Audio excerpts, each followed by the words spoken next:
Assalamualaikum warahmatullahi wabarakatuh. Nama saya RT Pak Angelo. Saya adalah salah satu dari sekian banyaknya masyarakat yang tinggal di salah satu kelurahan yang terdampak bencana di wilayah Kota Palu, yaitu Kelurahan Petobo. Saya sendiri pada saat kejadian tanggal 28 September hari Jumat itu, saya ingat betul saya ada di rumah karena saya pada hari itu memutuskan untuk tidak ke kantor karena tidak ada naluri, tidak ada perasaan apa-apa sebenarnya pada hari itu, biasa-biasa saja. Walaupun sebenarnya dari pagi di Palu itu memang sudah ada beberapa kali gempa yang terasa, tapi tidak terlalu besar, agak pelan. Dan sebenarnya kami di Kota Palu itu sudah lumayan terbiasa dengan gempa-gempa seperti ini. Jadi bukan hal yang baru atau yang membuat heboh pada saat gempa terjadi waktu pagi harinya itu. Kita sudah sempat merasakan semuanya. Kenapa saya bercerita? Karena bagi saya perlu saya sampaikan cerita ini kepada siapapun orang yang ingin mendengarnya, karena saya agak sulit sebenarnya untuk memflashback, menceritakan kembali, karena kalau mau diingat-ingat sebenarnya kejadiannya itu karena sangat cepat dan kalau menurut saya pribadi sangat mengerikan, karena sesuatu yang saya tidak pernah lihat sebelumnya terjadi di depan mata kepala saya sendiri, di depan mata istri saya, di depan mata anak saya yang masih berusia 1 tahun lebih, dan nenek saya yang kebetulan tinggal di rumah itu bersama-sama kami. Jadi saya singkat saja, pada hari itu saya tidak berkantor karena memang saya sudah masuk dinas beberapa hari sebelumnya, dari mulai hari Selasa kalau saya tidak salah. Saya sudah mulai masuk dinas kegiatan di kantor sampai hari Kamis, dan hari Jumat saya memutuskan untuk izin dari kantor. Nah, kenapa saya harus tinggal? Karena saya dan istri sama-sama mengabdi untuk pemerintah di bidang pemerintahan, dan kami harus pintar-pintar membagi waktu karena kami tidak punya upaya untuk menyewa orang untuk menjaga anak kami. Dan kami juga sebenarnya agak kurang percaya kalau misalnya harus mempercayakan anak kami yang masih kecil ke orang yang istilahnya dibayar untuk menjaga begitu. Jadi begitu kesimpulannya, saya yang tidak masuk kantor, keputusan yang diambil saya yang tidak masuk kantor, dan istri saya yang ke kantor pada hari Jumat. Seperti yang saya ceritakan pertama tadi, dari pagi memang sudah ada beberapa kali gempa yang magnitudenya tidak terlalu besar, dan di Palu memang kita sudah terbiasa, jadi kita tidak terlalu heboh.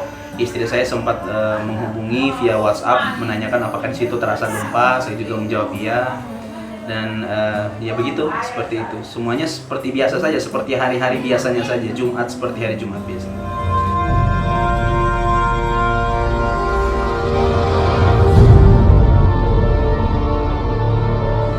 Tapi seketika itu berubah, sekitar jam, kalau seingat saya jam 17.50-an lah. Pokoknya pada saat itu di Kelurahan Petobo, setahu saya sedang bersiap-siap untuk melaksanakan sholat maghrib. Saya sedang bersiap-siap untuk berganti pakaian, sementara istri saya yang sudah pulang kantor sekitar jam 4 sore sudah menemani anak saya bermain di ruang tengah bersama dengan nenek kami yang juga tinggal di rumah bersama-sama.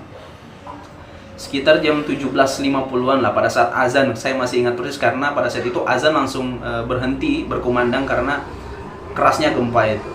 Saya posisi ada di dalam kamar. Rumah kami tidak terlalu besar, rumah kami mungkin sekitar 7 kali 10 meter saja, tidak terlalu besar.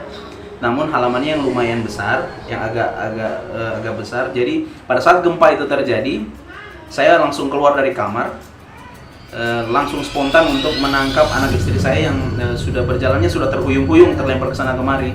Saya sudah langsung menangkap anak istri saya untuk saya bawa keluar ke halaman depan tadi yang sempat saya ceritakan. Jadi saya suruh mereka untuk menunggu sebentar di situ karena gempa ini masih terjadi terus, masih goyang terus. Lalu saya kembali lagi ke dalam rumah untuk menjemput nenek kami yang masih di dalam rumah tadi. Nah, setelah saya menjemput nenek, saya bawa keluar ke tempat istri saya dan anak saya tadi.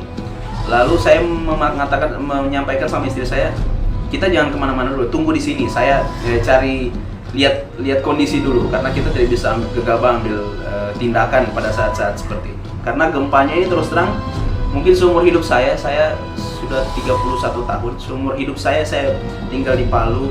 Mungkin inilah gempa yang paling terkuat yang pernah saya rasakan selama saya tinggal di Palu. Padahal kota Palu itu kota yang lumayan rawan gempa, sering gempa. Mungkin dalam 1 tahun gempa itu sering sekali terjadi. Namun gempa kali ini sangat kuat sekali. Begitu saya bilang sama istri saya untuk tunggu di sini, saya langsung keluar ke halaman, ke pagar ke depan pinggir jalan. Rumah kami persis ada di pinggir jalan, tidak ada persis ada di pinggir badan jalan utama. Setelah saya keluar, saya tiba-tiba mendengar orang-orang berteriak dari bagian atas, dari bagian barat, dari bagian timur, maaf, dari bagian timur itu orang sudah berteriak dari atas. Mereka berteriak air. Tapi pada saat mereka berteriak air, saya mencoba berpikir, maksudnya karena rumah kami, Kelurahan Petobo itu, kalau Bapak Ibu belum tahu, mungkin siapa saja yang mendengar, Kelurahan Petobo itu jauh dari bibir pantai, jauh. Ya semua orang tahu dampak dari gempa bahwa biasanya terjadinya tsunami. Nah, untuk orang-orang yang tinggal di pesisir pantai, pada saat ada kata air, orang-orang akan otomatis lari ke tempat yang lebih tinggi atau menjauhi garis pantai. Sementara di Kelurahan Petobo itu agak aneh karena orang berteriak air menurut saya. Jadilah saya ikut penasaran, saya ikut melihat ke bagian timur itu, bagian atas Petobo itu. Saya menoleh ke kanan begitu. Dari sebelah kanan itu orang sudah tidak kelihatan lagi di belakang orang itu. Yang saya lihat hanya kerumunan orang lari, sekitar mungkin ratusan orang lah pokoknya. Itu orang lari di jalan yang kurang lebih lebarnya sekitar 7 meteran. Tapi jalan itu penuh dengan orang lari, dengan hewan, dengan kuda, dengan motor dan mobil. Orang lari itu sudah ada yang ditabrak motor, itu sudah ada yang saling tabrak, saling dorong. Ya, semua naluri insting bertahan hidup saya rasa pada saat itu semua orang berjuang untuk mempertahankan hidupnya masing-masing. Pada saat saya lihat itu, yang saya perhatikan pertama adalah kerumunan debu di atas orang-orang yang berlarian itu. Karena di atasnya itu sudah debu, jadi langit itu sudah hampir tidak kelihatan karena debu. Semua yang saya lihat hanya debu. Nah, lalu saya berpikir, apakah ini puting beliung kayaknya? Ini bukan tsunami, karena tsunami jauh dari bibir pantai. Apa yang terjadi? Jadi, tapi begitu saya berpikir untuk bahwa itu adalah puting beliung atau angin puting beliung, saya sempat berpikir bahwa saya dari istri dan anak dan nenek ini harus kembali ke dalam rumah, karena puting beliung kan kita tidak bisa berada di luar, justru berbahaya. Tapi keputusan itu segera berubah karena begitu setelah saya lihat debu tadi, jalan aspal di depan orang-orang yang sementara lari tadi, yang orang sementara lari itu tiba-tiba bergelombang, tanahnya tuh bergelombang, jadi seperti ombak. Kalau kita semua pernah lihat ombak di pantai, bayangkan ombak itu terjadi di atas aspal dan tanah yang keras. Nah, itulah yang bikin saya kaget pada saat itu. Seketika saya langsung kembali ke halaman untuk panggil istri saya dengan nenek saya bersama anak saya. Saya bilang tunggu keluar di pinggir jalan. Nah, saya langsung ke dalam rumah untuk mengambil kunci kendaraan mobil. Karena saya berpikir pada saat itu tidak mungkin saya bisa membawa anak, istri, nenek saya dengan lari jalan kaki begitu atau berlari begitu, karena nenek saya sudah sangat tua, mungkin hampir 80 tahun, beliau berjalan saja agak sulit. Jadi saya berpikir bahwa kalau saya harus menggendong nenek untuk berlari menghindari tanah ini, kemungkinan kami tidak akan selamat pada saat itu. Dan setelah saya berlari ke dalam rumah mengambil kunci, saya segera menyalakan kunci kendaraan, lalu saya memundurkan mobil. Namun begitu mobil saya mundur, persis masuk di badan jalan, begitu mundur, mobil saya langsung dihantam dari belakang sama Innova kalau saya tidak salah, mobil Innova dihantam dari belakang cukup keras, makanya mobil sampai berhenti mendadak. Lalu begitu saya mau mencoba untuk mengambil jalan untuk memutar kendaraan untuk lolos dari aspal itu, tiba-tiba tiang listrik di depan mobil itu jatuh, menutup jalan dari mobil tadi. Jadi saya tidak bisa mundur dan saya tidak bisa maju. Dan saya bisa rasa waktu dalam mobil, jalan yang tempat berpijak mobil ini, bagian belakangnya itu terangkat.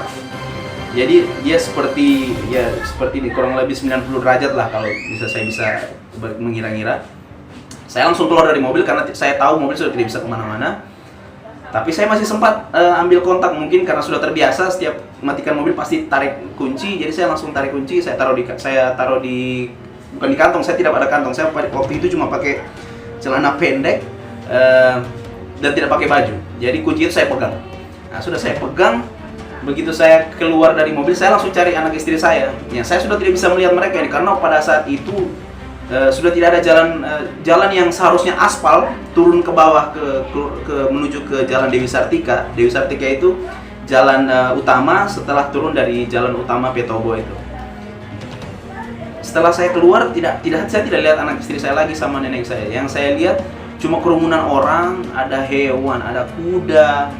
Ya memang di Petobo itu banyak kuda karena di sana ada beberapa, ada di atas, yang saya tahu di atas itu tanah lapang, mungkin jadi di atas mungkin ada beberapa pengembala kuda di atas atau bagaimana, saya kurang tahu. Yang jelas saya sudah tidak bisa lihat anak istri saya. Saya akhirnya saya mencoba untuk mencari titik tertinggi. Saya mencoba melihat di sekitar itu. Saya lihat ada bumbungan rumah, gitu. Bumbungan rumah atap. Saya berambil keputusan untuk saya harus naik ke sana supaya saya bisa melihat lebih banyak begitu.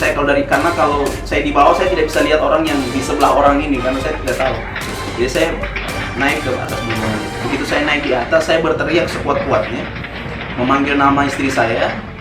Saya memanggil nama istri saya Ellen. Saya teriak sekuat-kuatnya, Ellen.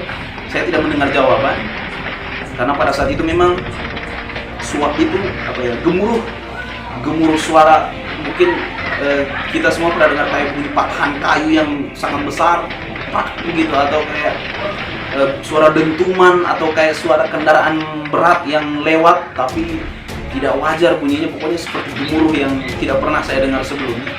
Jadi suara saya mungkin tertutup dengan itu, dan suara-suara orang lain yang berteriak Allahu Akbar macam-macam.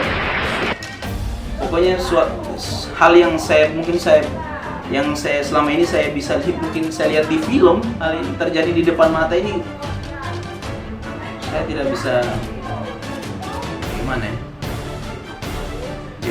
Pokoknya pada saat itu saya berpikir bahwa istri dan anak saya ini pasti masih ada di suatu tempat di antara kerumunan orang ini. Walaupun tidak merespon, saya turun ke bawah kembali mencari anak istri saya yang tadi saya teriak. Saya melewati orang-orang, melewati kuda-kuda tadi, melewati kendaraan-kendaraan yang sudah terjepit oleh aspal, oleh bangunan, oleh tiang listrik. Sampai akhirnya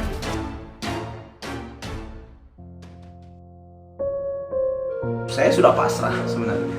Saya sudah memeluk anak istri saya, pada saat itu saya sudah menangis. Saya sudah memohon ampun, karena saya merasa pada hari itu mungkin pada saat itu orang-orang di Petobo semua merasakan ini mungkin kiamat.